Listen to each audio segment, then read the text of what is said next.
Someone asked me what practices I did to discover our true nature. So let me discuss some of these practices. So one of the practices is letting go. Letting go is a very important practice. Letting go is really the pathway to surrendering, unconditional surrendering. If enlightenment is Mount Everest, the very peak, the summit, in order to summit Mount Everest, you have to surrender. Unconditional surrendering. So the practice of letting go is, you could say, a preparation. If you can't let go of things like certain labels that you've attached to, certain titles that you've attached to, if you can't let go of your positionality, if you can't let go of a memory, if you can't let go of your plans for the future, see, all these things are things that we hold on to. And if you can't let go of them, it's going to be hard, next to impossible, to surrender everything, because that's what's necessary for enlightenment. That's what's necessary to realize your true nature and remain as that. So let's put that down on the list, letting go. Something that's very similar to it is the practice of acceptance. Practicing acceptance. Enlightenment is here now. Enlightenment is this present moment. Your true nature is here now. Your true nature is this present moment. But often, we're not fully present to this moment. And until you become fully present to this moment, again, it's next to impossible to realize your true nature. It's next to impossible to be enlightened. Because enlightenment is this present moment. Your true nature is this present moment. And if we're not present to this moment, it's because we are stuck in the past or lost in the future. And when we're stuck in the past and lost in the future, it's because we're not accepting this present moment. If I don't accept this present moment, it's because I'm rejecting this present moment. Now, this is sneaky because it's really hard to see. But rejecting this present moment looks like this. Wanting this moment to be different. So then I imagine something else. And imagination is future. So long as I'm imagining something else other than this moment here right now, I'm now lost in the future. I'm now dreaming. So long as I am remembering a better time than here now, as long as I'm remembering something that happened in the past, the good old days, I am not accepting this present moment. I'm rejecting it. I'm holding on to the past. I'm holding on to a memory instead of accepting this moment as is. So you see how it's so sneaky that we are running away from this present moment all the time. We're running away from this present moment into the future and the past. But the future is no more. The past is no more, and the future is not yet. The past and the future aren't real. You've never experienced something that is called the past. You've never left this present moment and gone to the past and experienced the past. You've never left this present moment and gone to the future and experienced the future. You've never experienced something called the past and the future, and never will. No one has ever experienced the past and the future, and no one ever will, because the past and the future do not exist. There is only this present moment. There is only here now. And this present moment is eternity. As long as we are imagining and remembering, we're dreaming. We're lost in thoughts, and we're dreaming.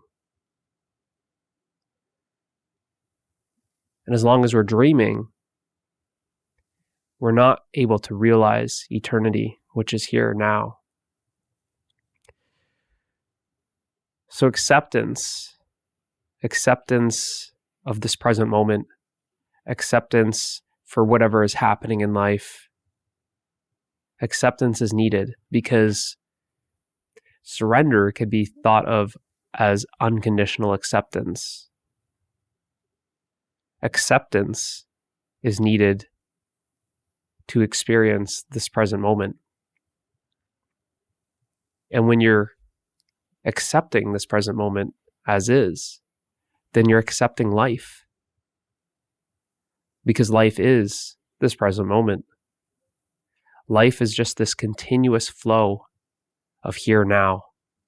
Life unfolding, always here now. It's this flow. And when you accept this flow unconditionally, you are that flow of life. There's no resistance. Rejecting the present moment is like resisting it. So acceptance for everything, acceptance for who you are, acceptance for the separate self, acceptance for the mind, acceptance for the body, acceptance for sense of others. It's just acceptance. Always. So the practice is becoming aware of what you're not accepting, becoming aware of what you are in resistance to, becoming aware of what you're rejecting. Because people often say, I can't accept this. They hurt me. I can't accept what they did. I can't accept my body. I can't accept losing my business. I can't accept losing my girlfriend. I can't accept losing my boyfriend. Whatever it is. As long as you are not accepting, that means that you are rejecting. So you have to become aware of when you are rejecting. And see that rejection is something that you are doing. Acceptance is a non-doing. You don't have to do anything to accept life, but you have to do something to reject life. Rejection takes effort. Acceptance is effortless. It takes no effort to accept life. It's already here now, whether you like it or not. But to reject it takes effort. Rejecting life is what creates stress. If you just accept life as is, you're stress-free. You're just going with the flow. There's no resistance. There's no sense of separation from life when there's no rejection. So acceptance is a very powerful practice. Acceptance is actually the stepping stone from what I describe as lower consciousness to higher consciousness. Or you can say as an unevolved mind to more of an evolved mind, or more of a immature ego to a mature ego, you can say, is acceptance. Acceptance is that stepping stone, which is why I talk about it a lot, because most of the world is stuck in lower consciousness or stuck in this immature ego state. It's more of a unevolved mind. So we've got letting go, acceptance, a lot of movement practice. Movement practice helps you get out of your mind and into your body. It helps develop more body awareness. instead of being, most people kind of live up here and they're not like spread out over their body. You kind of feel like they're kind of like a floating head and the body is kind of down there. They're very disconnected from the body. But this is kind of like a 2-in-1, because it gets you out of your mind and into your body through just becoming aware of the sensations of your body when moving. So naturally you become more present to the moment, because you can say your portal to the present moment is 5 senses, is your breath. So when you're focusing on, let's say, the sense of touch, right, of your body touching things and pushing and pressure and tension in the body, as well as your breath when you're moving, you become very present. You become very present. So it kind of gets you out of the mind into the body. And when you're out of the mind into the body, then there's this just portal into the present moment. You're no longer holding on to a past and a future. You're fully present. So that was something that I was always practicing, just constantly stretching and exercising. But it was always how I see people exercising, it's constantly trying to work for a goal. And that kind of is not the same thing that I'm talking about. When you're always exercising and it's about like this one more and trying to look better than someone else, you're in your head then, right? You're in the mind, always thinking about some future goal, because goals only exist in the future. So that's why I try and speak about it as more of a practice, as more of a playfulness. It was always about playing, exploring the body, exploring where there's tension and stiffness and where there's blockages in the body, and just exploring where those blockages are and just simply relaxing into that blockage, relaxing into that discomfort, using the breath to relax the mind, relax the body, and dissolve that tension that's there, which is, again, it's an acceptance for this tightness, this tension in the body. It's also a letting go of the tension, letting go of the blockage.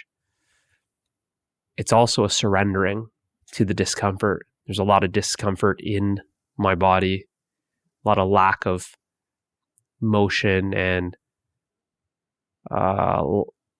increased amount of tension where I wanted to move the body and always saw it as this is a limitation. This blockage is limiting me from moving how I want to explore the body more than my current range of motion. I want to explore new ranges of motion. So it's this curiosity to explore and wanting to break the limits and go further, right? And this experience more of a fullness of the body. What is this thing capable of, right? Reclaiming the range of motion. So it was a surrendering to the discomfort. And I learned that when I was trying to stretch, I would kind of meet the resistance, meet the blockage or the tension, and try and apply force to it. And this is a good analogy for how people live their life.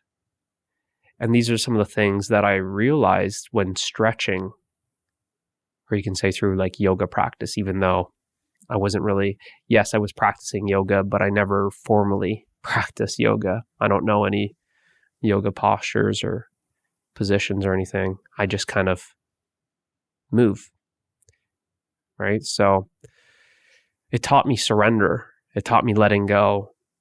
It taught me being soft. It taught me using the breath. It taught me being present. And there's something that I was going to say about the positions there, is that in those positions, when I could feel what was limited, there's always a sense of, this can't be, I'm not limited here. This feels very unnatural. It feels like the body could be moving more. And at first, when I was doing this, I would always try and push against the limitation. I would try and push against the resistance. It was kind of like I was meeting up against a wall. Okay, I can't really, this is as far as it goes. And then I would try and push and force it. And I realized that that's not going to work. That I was being met with, it was like more force.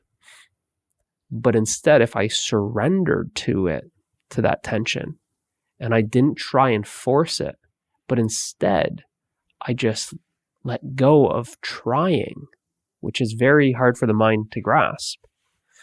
But I wasn't doing any stretch. It was a non-doing. It was like I wasn't stretching. I just gave up. It was just okay, there's the stretch. Okay. And then just not trying to stretch and just breathing. And it completely changed the way I even thought about stretching. Before, I was always stretching where I got to like pull my leg and hold it and stretch the front and contract the other muscle. And it totally changed. I kind of changed the whole mindset about stretching to seeing that I wasn't stretching, but I was dissolving. That I was just dissolving tension in the body. And I was dissolving the tension by doing nothing.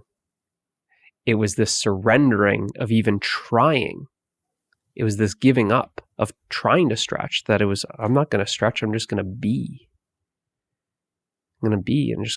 So I got into the positions where I could almost like kind of hang or use gravity, like the weight of my arm would just naturally move over here, or lean forward, or whatever it is. And I would get into these positions where as soon as I got into the position, then it was basically, okay, now just relax totally. And that was this, and it was funny because compared to when I used to do it, apply force, it radically different. It was two different, you can't even compare it. And it was just, okay. And that taught me relaxation. Taught me to just, okay, the more I'm just relaxing, I can use the breath to relax. And you can find this for yourself. I can touch on this when I talk about some breath work practice. But you can use your breath to still the mind. You can use your breath to still the body. You can use your breath to relax the mind. You can use your breath to relax the body. And when the body's relaxed, it then opens. And that's what I was feeling, is this opening of the body, that the limitation was no longer there. And it was a breaking through that limitation. And the limitation was seen as a closing. So whatever joint or area of the body was always feeling like that area is closed. And I'd always kind of, come at it or think about it. The mindset would be, that area is closed. It's locked. So what do you do with a lock? You open it. What do you do when you're closed? You open. Now, in order to open, it needed to relax. The body needed to relax. And the more the body was relaxed, the more it just naturally opened.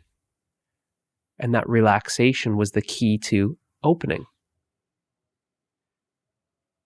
So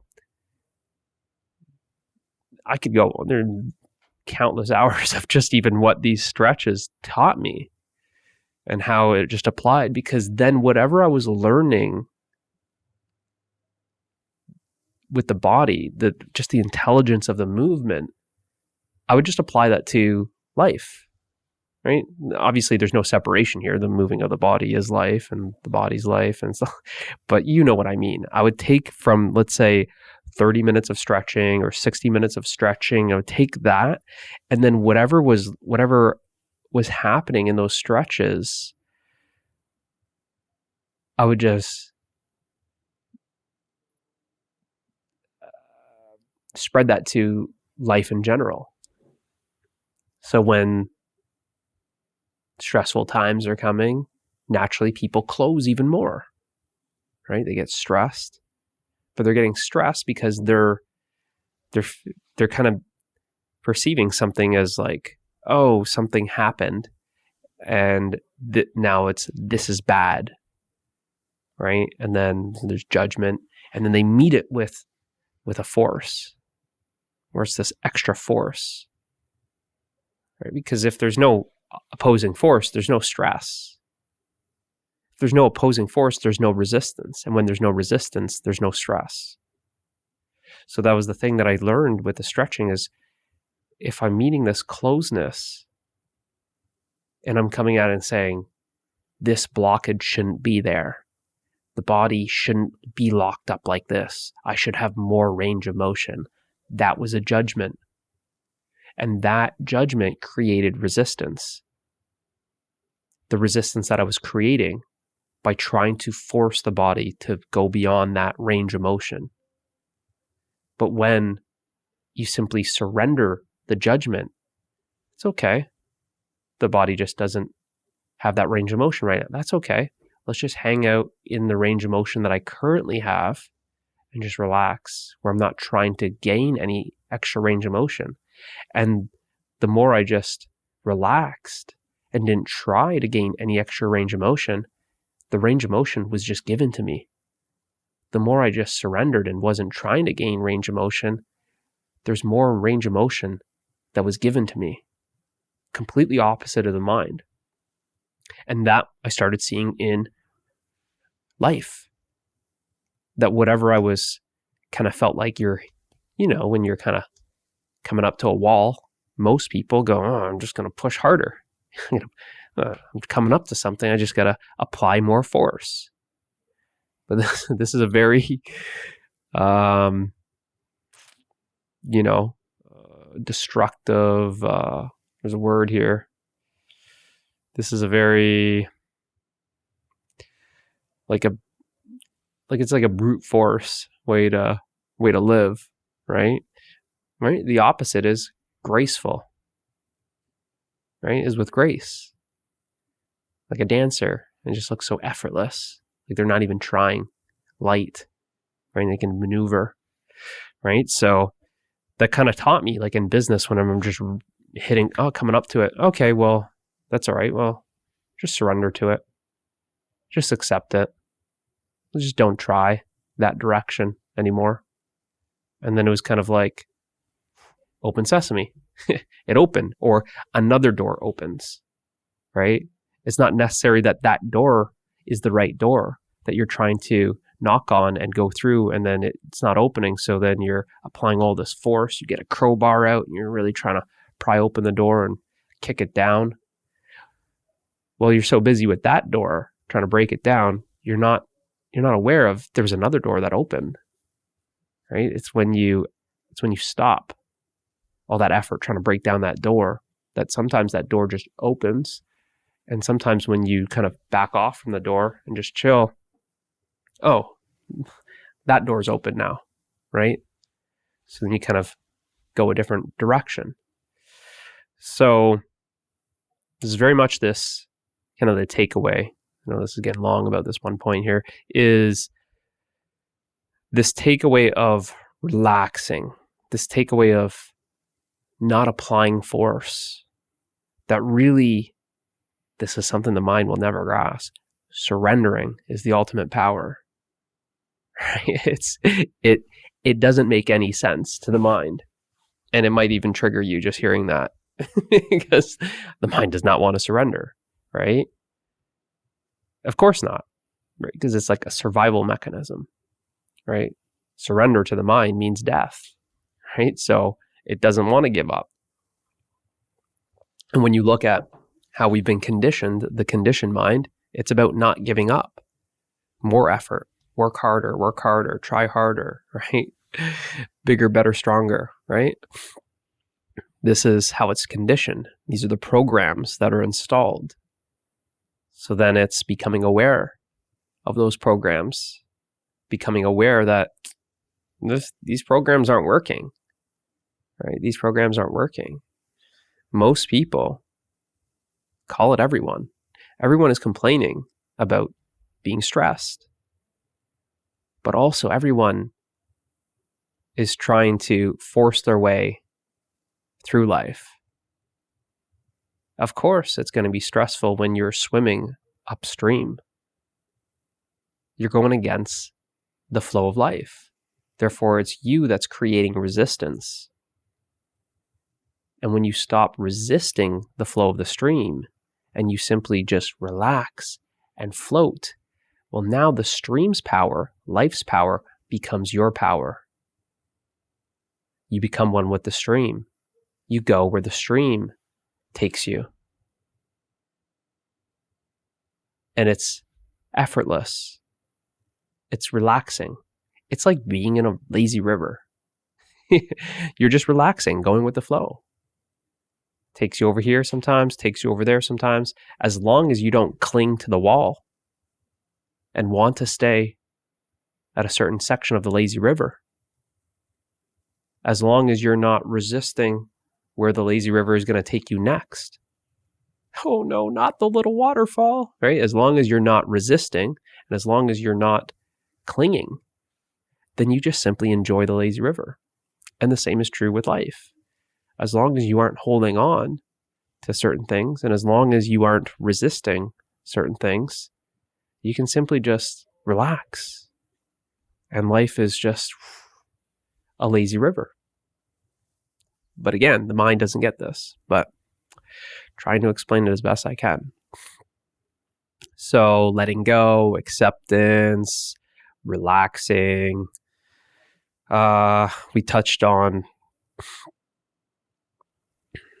opening up, but let's talk about this in a little different sense. So this understanding of this openness, feeling that the body is opening up more, then sought also in everywhere of life. Saw it with body language when I was in business, that an open body language is preferred, that it's easier to make a sale when you're in an open body language. That open body language, when it's like a picture on a website or a headshot or a picture on a sign or whatever, this open body language is much more welcoming. It's much more inviting. It's much more warm. A close is cold. It's like you're concealing something, right? So all these kind of tough guy type of, headshots, they just start seeing through it. This is not approachable. You want your business to be approachable. You want to be approachable.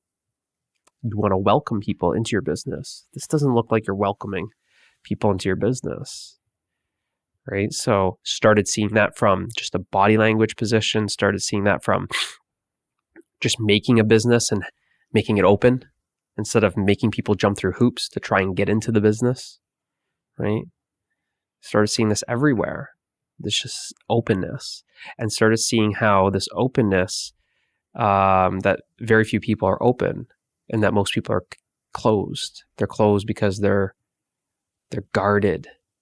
They're defending themselves. When I'm defending myself, I'm closed, right? You see this with boxing. It's like, guard yourself. Don't leave yourself open, right? Don't leave yourself open. But the more you guard yourself, the more you defend yourself, the more you're remaining closed. And when you're remaining closed, you're not open. And when you're open, you're more sensitive. You can experience more of life. You have a higher level of sensitivity because you're open, right? You're open. So you're able to sense what most people would say is subtle. They're not aware of it. It's too subtle for them because they're not open. It's like a satellite dish being open so that it can then receive the information that's being transmitted. Life is transmitting all of this information, but most people aren't sensing it.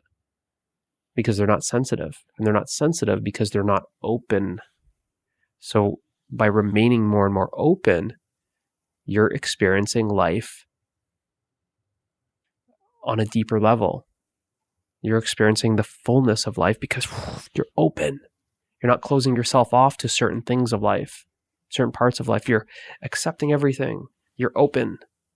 You're embracing life. If you want to embrace life, embrace is like a hug. If you want to embrace life, if you want to embrace someone, you have to open your arms. You have to open up to life. Because that's what I'm saying, is enlightenment is here. Your true nature is here. You need to open up. You need to open up. Right? People don't do it because they don't want to be vulnerable. When you open yourself up, you're vulnerable.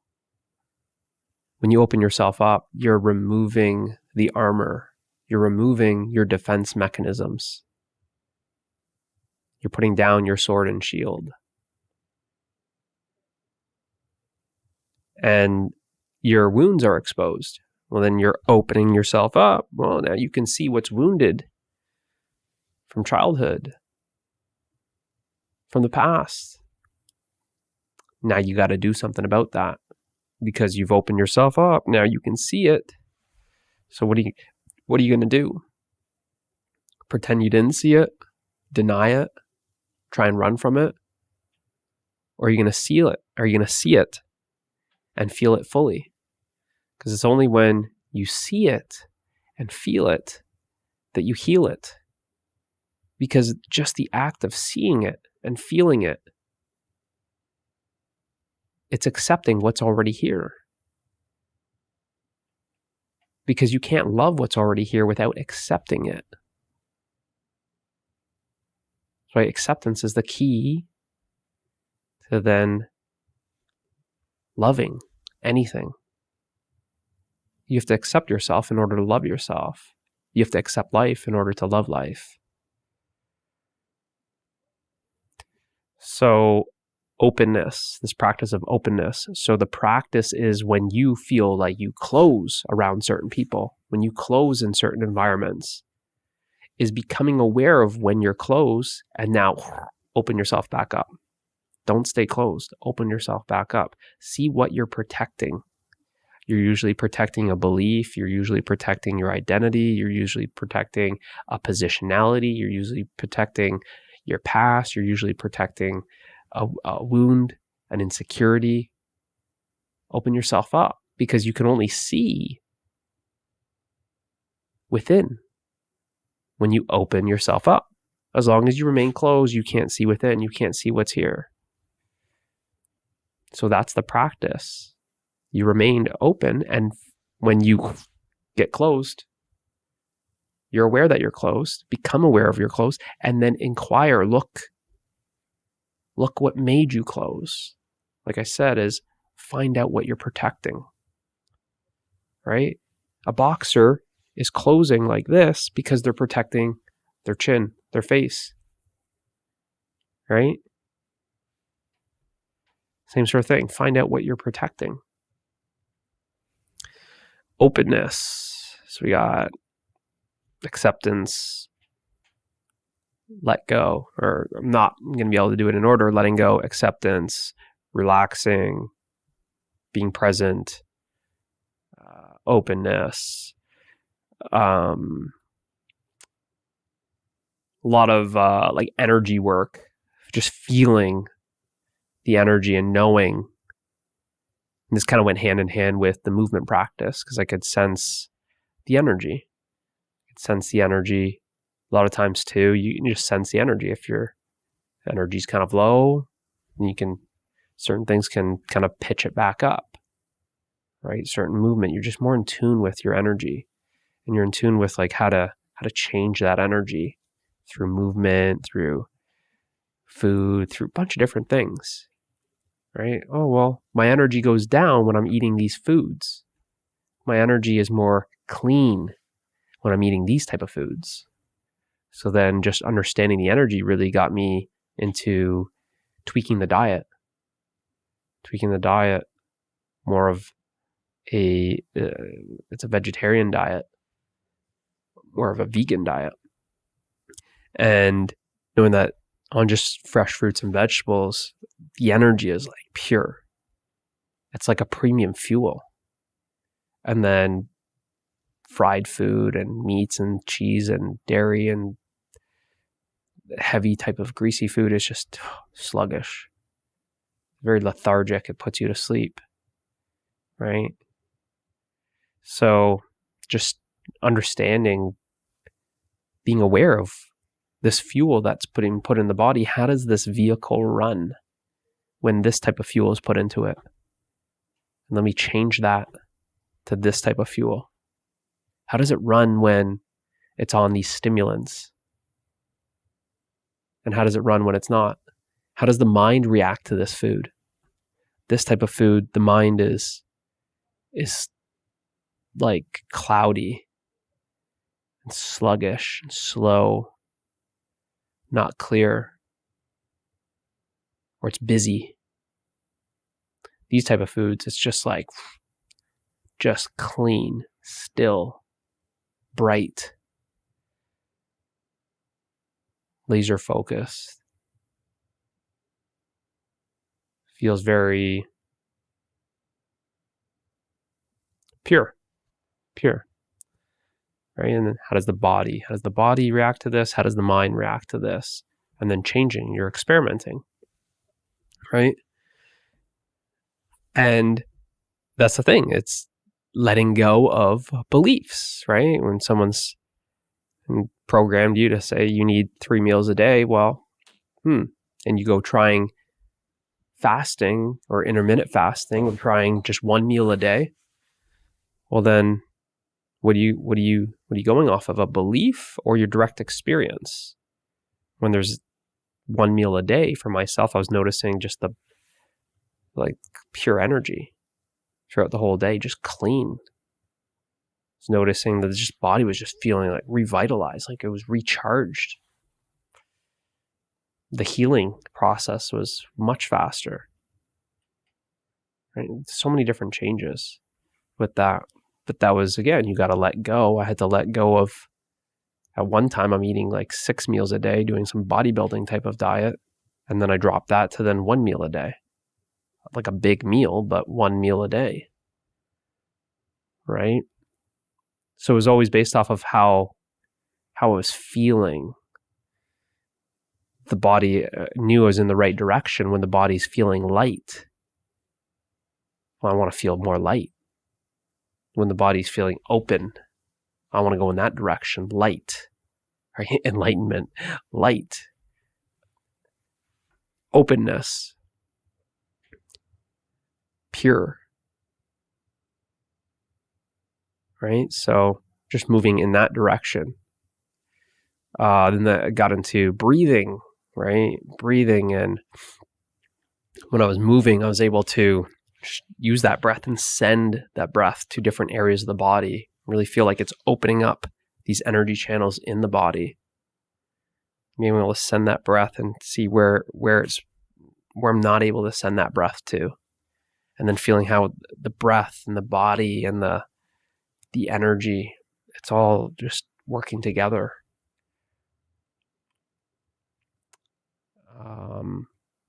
And then just being able to bring that breath up and down the spine. Was able to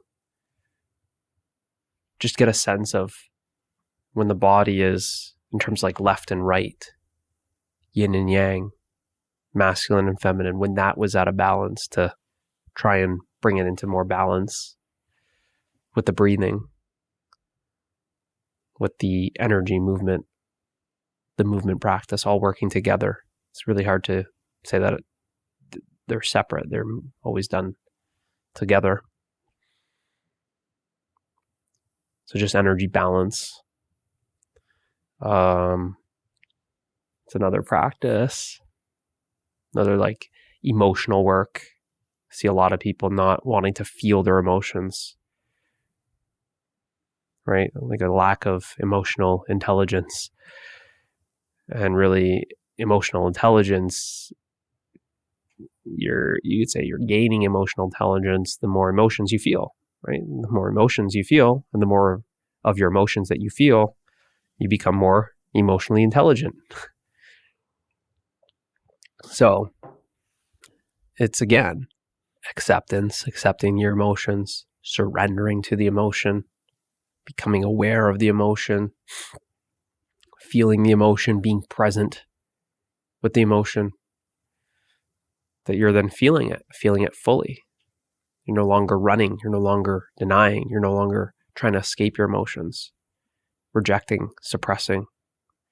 You're feeling them fully, no matter how scary they are, no matter how much you fear them, how uncomfortable they are, right? Where you can either face your feelings and rise above them, or you can fear your feelings and you can run from them, right? But then there's always the more emotions that you feel, then the lighter you felt after, right? Because you're holding on to them, you're releasing them. When you're suppressing them, they stay in you. The emotion gets stuck in you. When you're feeling them, they're getting released. And when you're letting go of those emotions, it's like you're letting go of your baggage. And when you let go of your baggage, you feel lighter. You feel lighter, and because you're no longer doing this all the time, suppressing, putting all your energy into pushing things down, you then have all this extra energy because you're not resisting yourself. You're not working against yourself. You're not fighting your own emotions. You're just allowing them.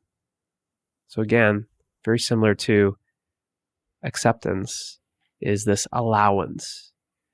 And the opposite of allowing is resisting. So you're not resisting your emotions, you're allowing your emotions to be. You're not judging your emotions, good and bad, just noticing. What's this emotion? Only one way to find out. Let me experience it fully. Right? Because the emotions, they're not permanent. We fear our emotions like they're going to be forever. I'm going to get stuck in this grief forever. No. It's actually the faster you feel your emotions and the more fully you feel the emotion, that's it. It's gone. It's gone. And that was something that I learned a long time ago.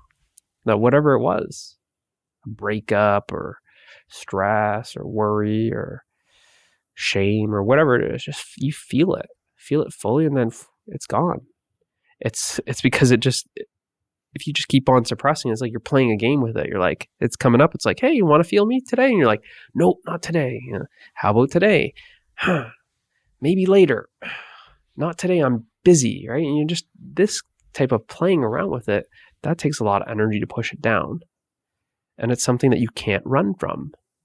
You can't avoid. It's always there. That emotion is within you until you feel it fully. When you feel it fully, then it just flows out of you, because emotions are energy in motion. And as long as you are resisting your emotions, you're resisting the flow of energy. And energy naturally flows in and out. And when energy is flowing naturally in and out of you, you don't have a problem with emotions. It's only when you're judging the emotion, this is bad, I shouldn't be feeling this. Says who? Who says you shouldn't be feeling it? Emotions are just a part of life. Right? You can't avoid them. They're just a part of life. As long as you're saying that you shouldn't be feeling this emotion, well, then you're creating this resistance to life. Right? And that's going to get you in some trouble. That's going to make those emotions linger and get stuck. And you're going to be full of whatever that emotion is. It's typically the emotion that you're resisting is the emotion that you're basically stuck in. Right? When you don't want to feel certain emotions, then you get kind of stuck in them. And then you're just expressing that emotion all the time. Right? So what's another one that's emotional? Which you could kind of say, like I didn't even know what the word like shadow work was or inner child or any of that stuff. But it's just, because that's the thing. You don't need to know about that type of stuff if you're just constantly feeling your emotions fully. You're just accepting what's there. You don't really need to know all that stuff. You're just, when you're accepting, when you accept the whole, great, I have it.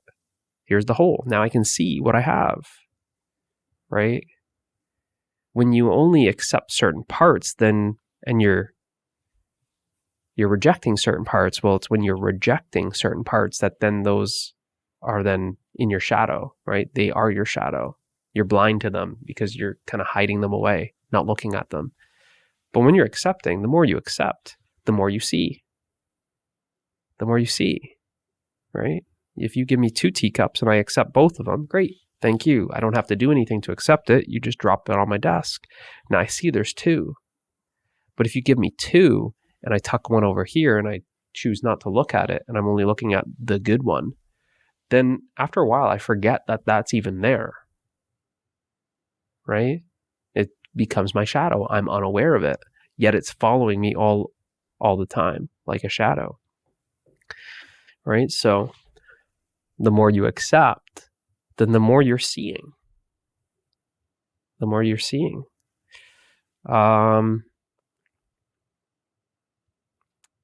So acceptance, so that was like shadow work, you can say, emotional work. Meditation, not in terms of a formal meditation practice. I never once sat still and just said, I'm going to meditate.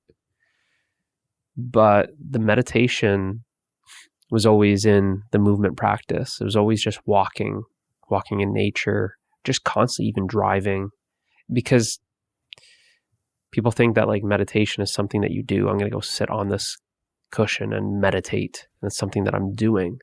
Meditation is simply being aware and being aware that you're aware, right? So whatever you're aware of, I'm aware of the lights that are very sensitive to my eyes, making them twitch all the time.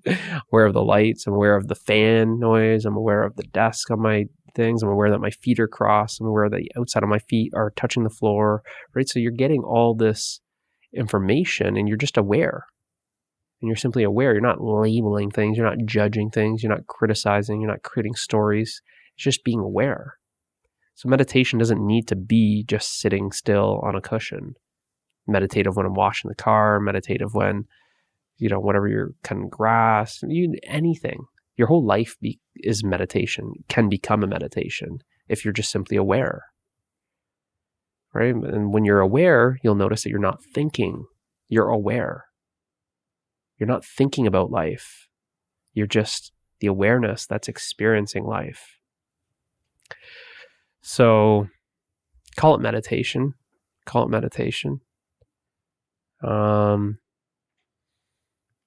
Practicing watching the mind, which is, if you're meditating, you're going to see what the mind's doing.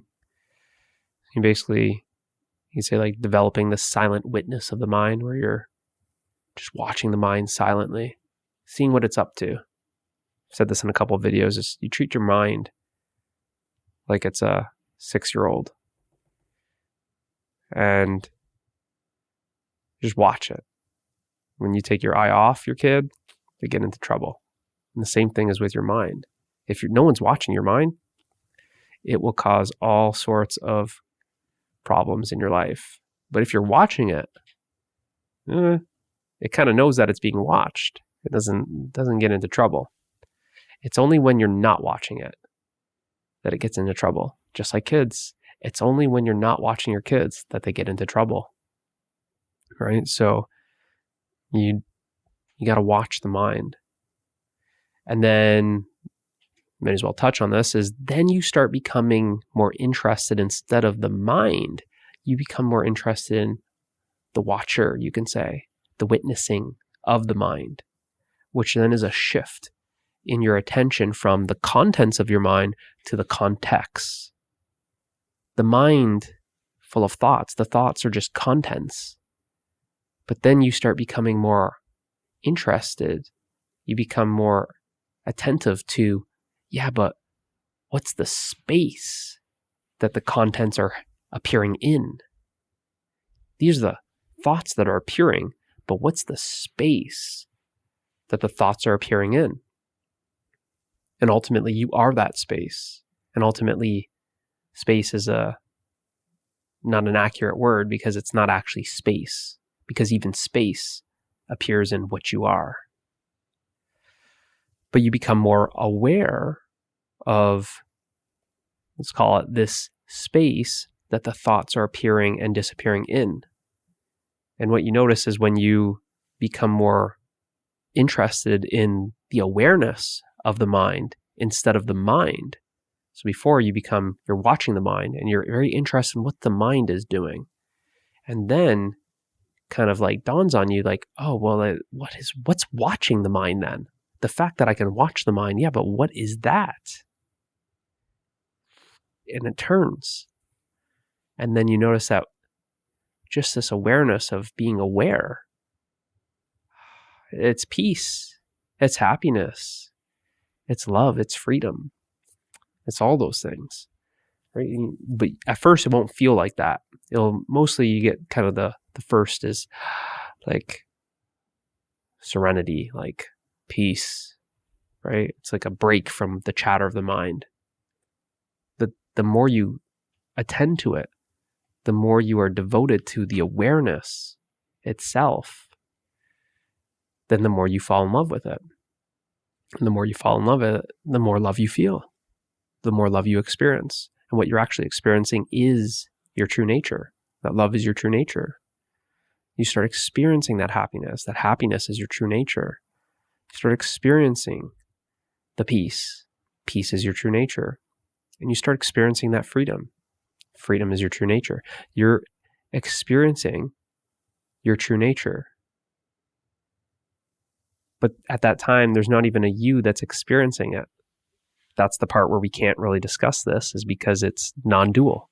There's not a two things. There's no you and something to experience. They are one. They are one. But let's leave it at that and try and get back to this list of practices.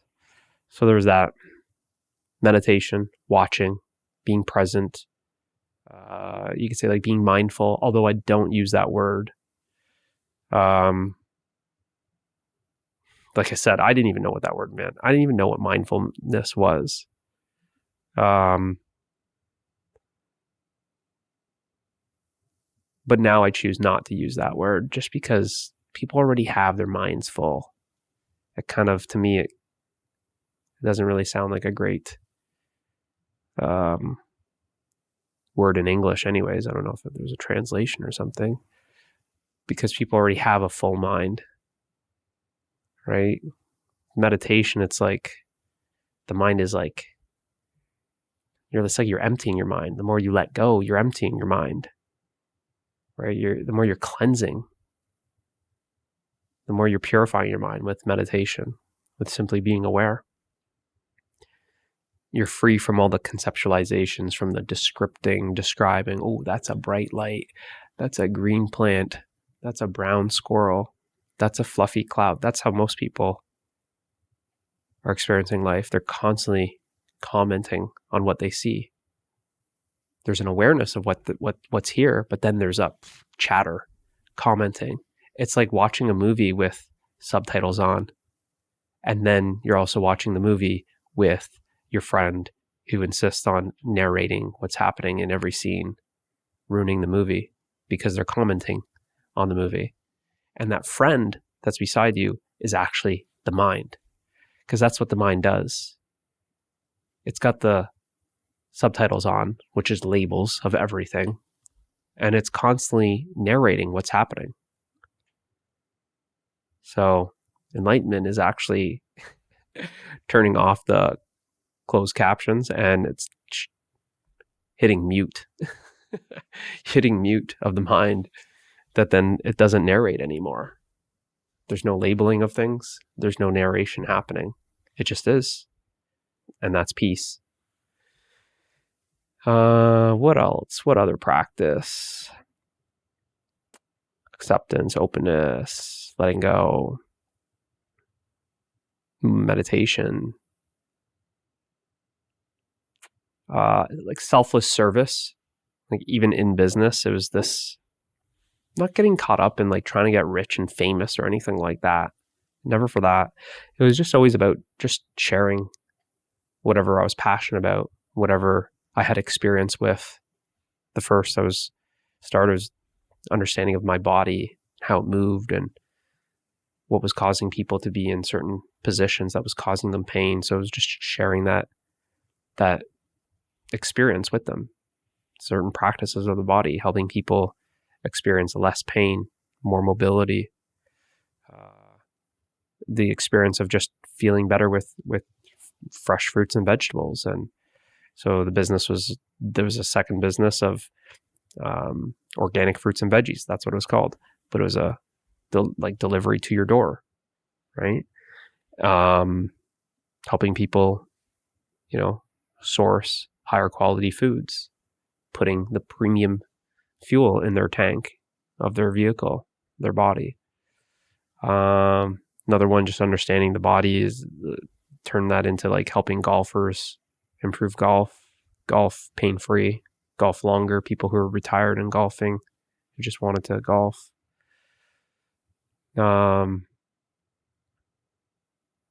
Just understanding human emotions, and then got into like marketing. That was in third, fourth business, right?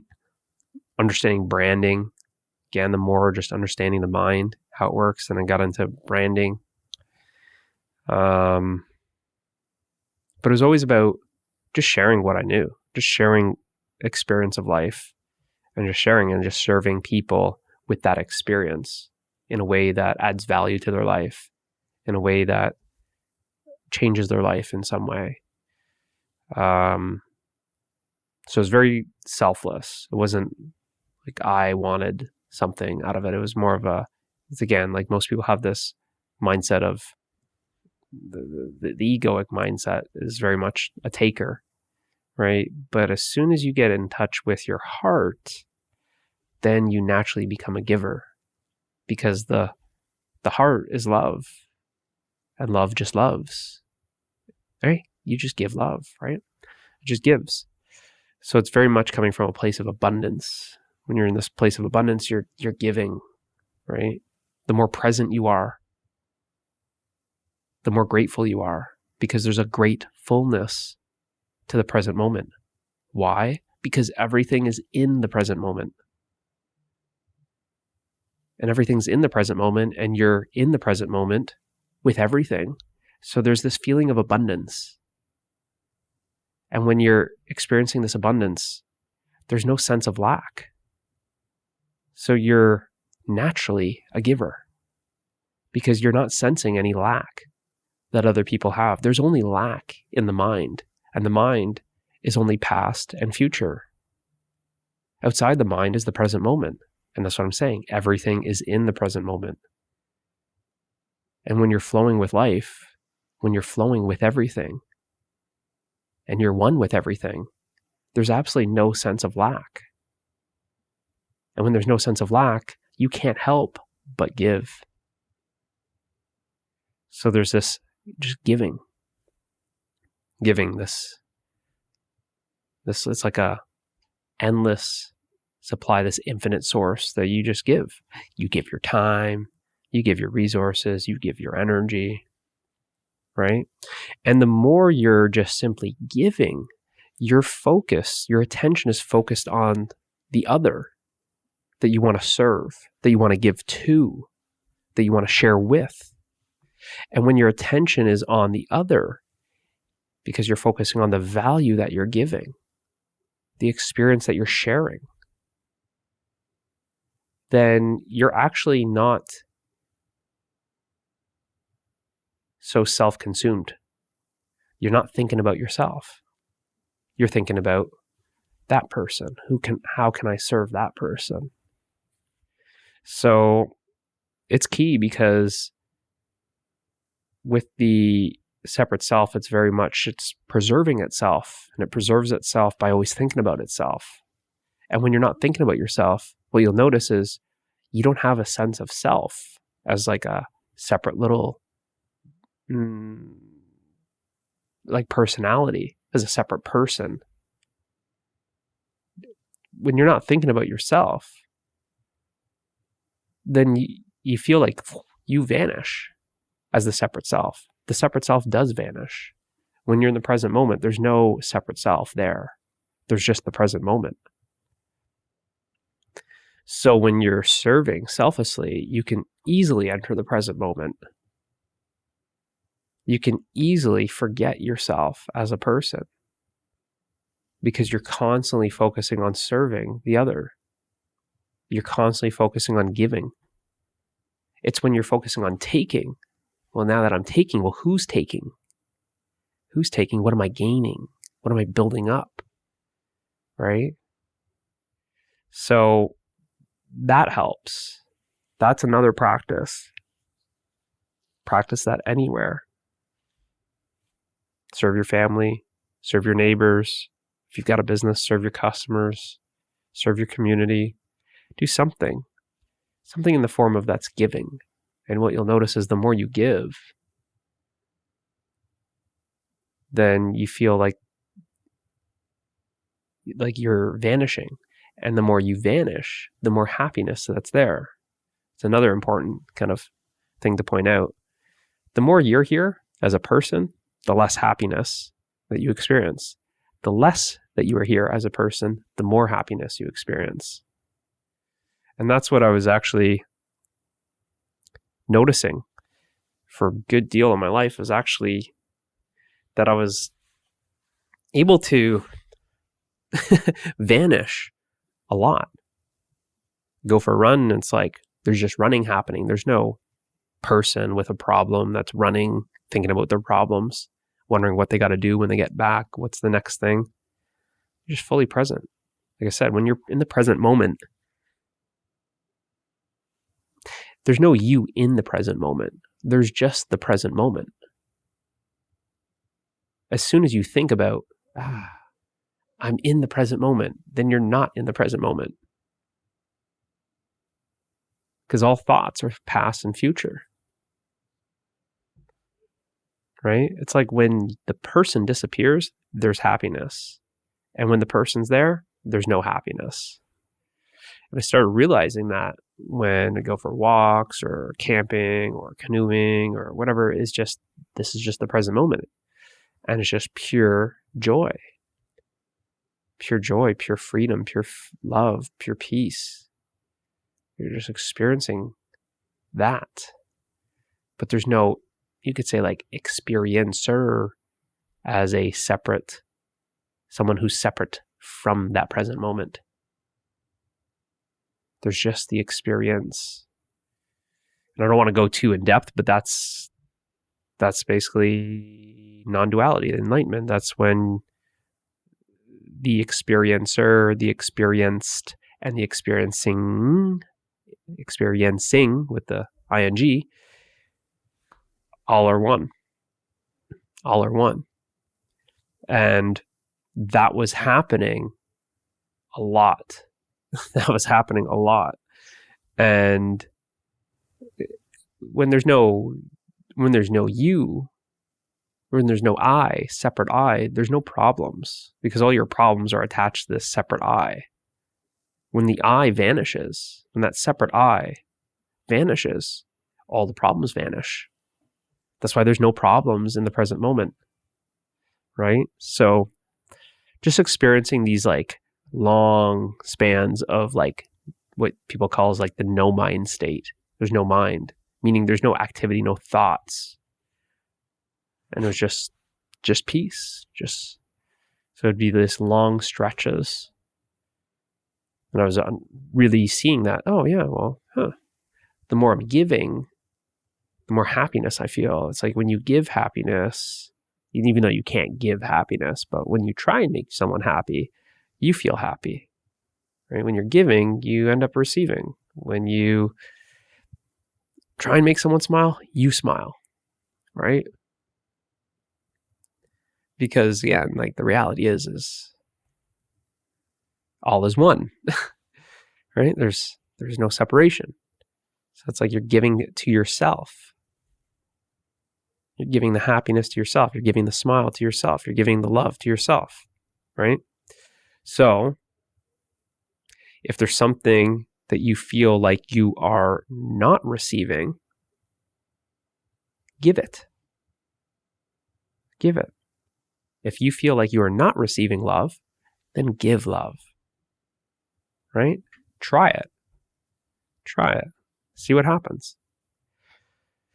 So, selfless service, devotion to, I'll say, you got to change it to yourself. Devotion to myself.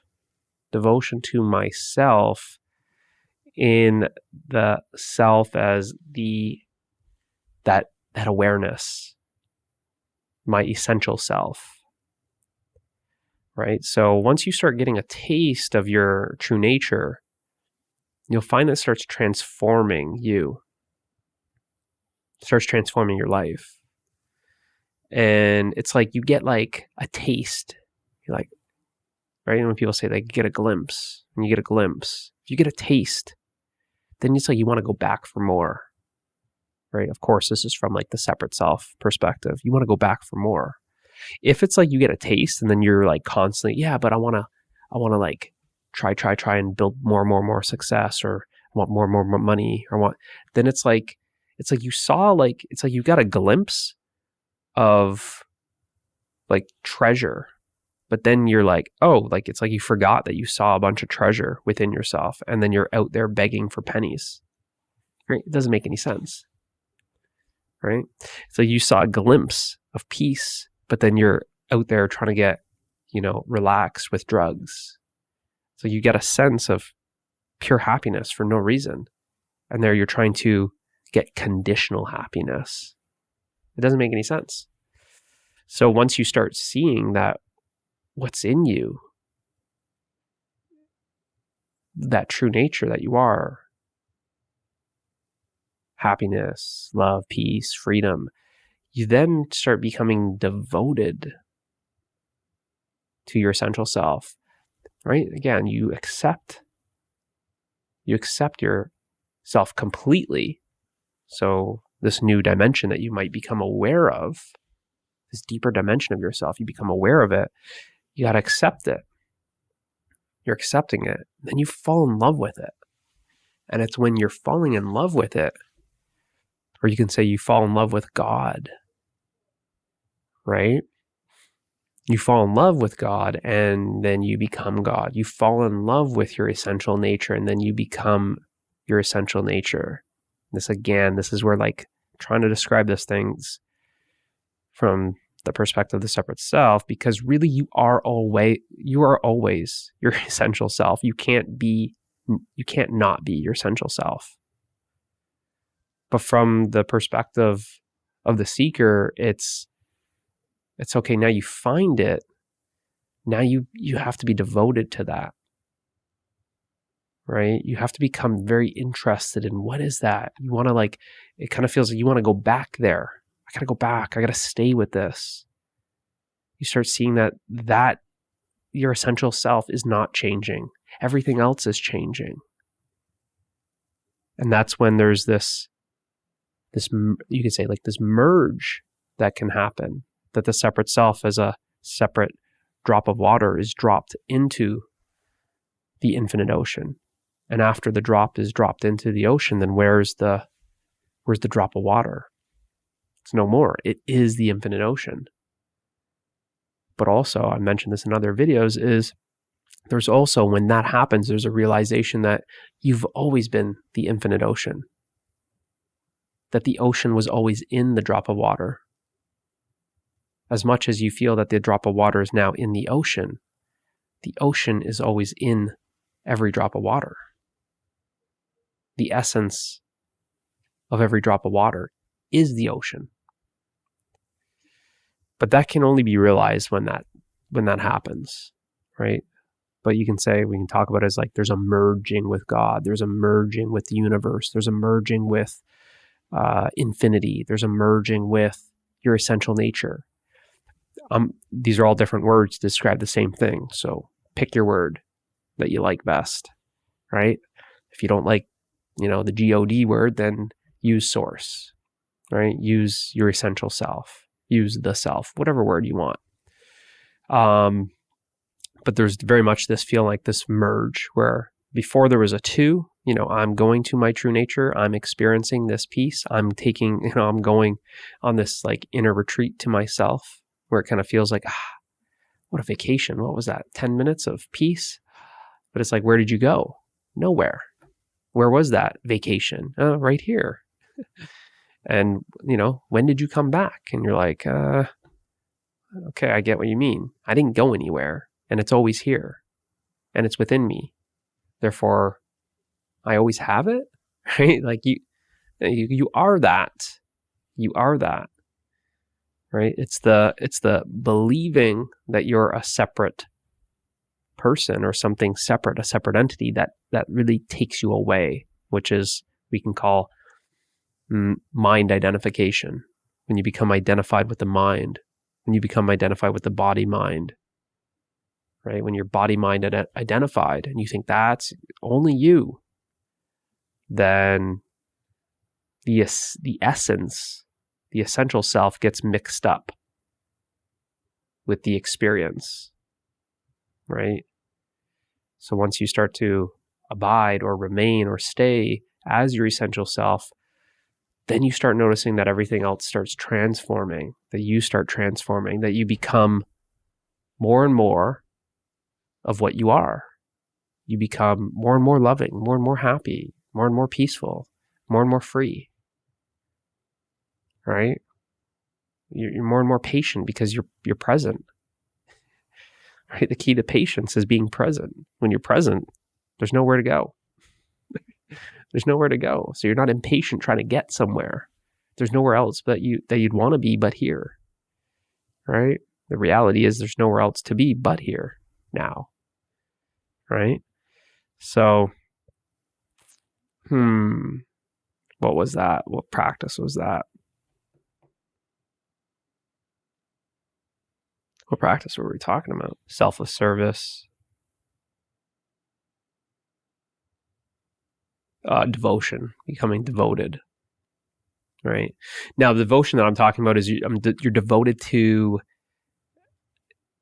your essential self as the subject, where you're not devoted to an object. There's also other people who will be devoted to an object, like a deity or something that symbolizes, God or the self or something, right? But you'll see, like it's that there's another practice is like self-inquiry, self-exploration, self-discovery. You're going within, discovering yourself, self-reflecting, introspection. These can all be considered going in. And this was like the last. This is like the key, but it's only the key if the mind is prepared enough, because I'll touch about it in another video. If you just go straight at like self-inquiry, the mind could be too crazy and chaotic to even get to what needs to be discovered, what needs to be realized, because it will always pull you away from your true nature, because the identification process or patterns are so heavily programmed. The pattern is there's so many programs and patterns there that then it's like once you once you get a glimpse, you're back. It'll always feel like you're flip-flopping because the mind is just too overactive. It's too noisy. There's too much identification happening. So what I do, I try both. I see if, to give them a glimpse. Hey, here's what you actually are. Wow, okay. Try and remain as that, right? It's very hard without a transmission, because the transmission from the teacher to student, it's like it stills the mind. It quiets the noise. So then there's only the true nature to be realized. And then it's just sitting, it's just remaining as that then starts transforming. But it's really hard to get there by yourself if the mind is not quiet and still. That's why I think that because I didn't have any teacher, I think that the only reason that helped, that the only reason why I was able to get to that last kind of step, you can say, or the key to turn it, using self-inquiry, which is putting awareness back onto itself, becoming aware of what is aware, is the mind was just already flatlined. It was really quiet. It was really still and very quiet, long periods of this no mind state. But then once it turned that, then the mind flatlined, right? But it's kind of hard.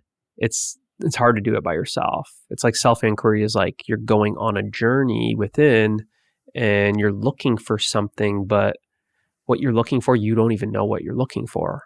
And what you're used to looking for is always objects. But your true self is not an object, right? It's not a form. So it's like you be staring right at it and not know what it is. Ironically, right? It's what's looking. And so that's where a guide is needed. Someone to hold your hand, go with you. Well, see this? That's not you. See this? That's not you. See that? That's not you either. And then, oh, what about that? Nope, not that either. Then what am I? Oh, what's aware of looking? That's what you are. That's what you are, right? So it's someone to hold your hand and can shine the light of awareness, right? To help you, point out, now look right there. Are you aware of that? Yeah. Keep on being aware of that. Are you aware of that? Are you still aware of it? Yeah. Now, what is aware of that? And it's that question that there's nothing answers you back. It's not like the mind comes out, oh, that's what it is. It's an answer that is silent. And that's the realization. That's where you get to that realization.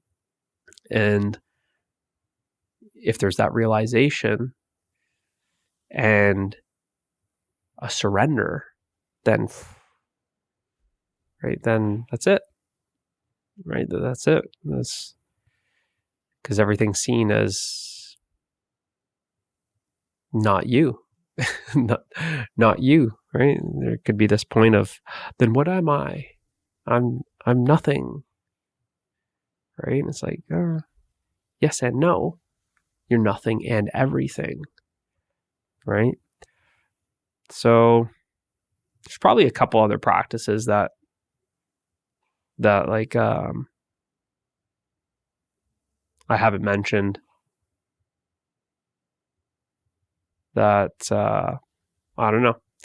The list is getting pretty long. This video is getting pretty long. So let's end it there with those. So a bunch of different practices. I'm not going to go backtrack and try and list them, but I think I listed maybe like 7 different ones, right? So, and these are the ones that I practice. Obviously, I only practice.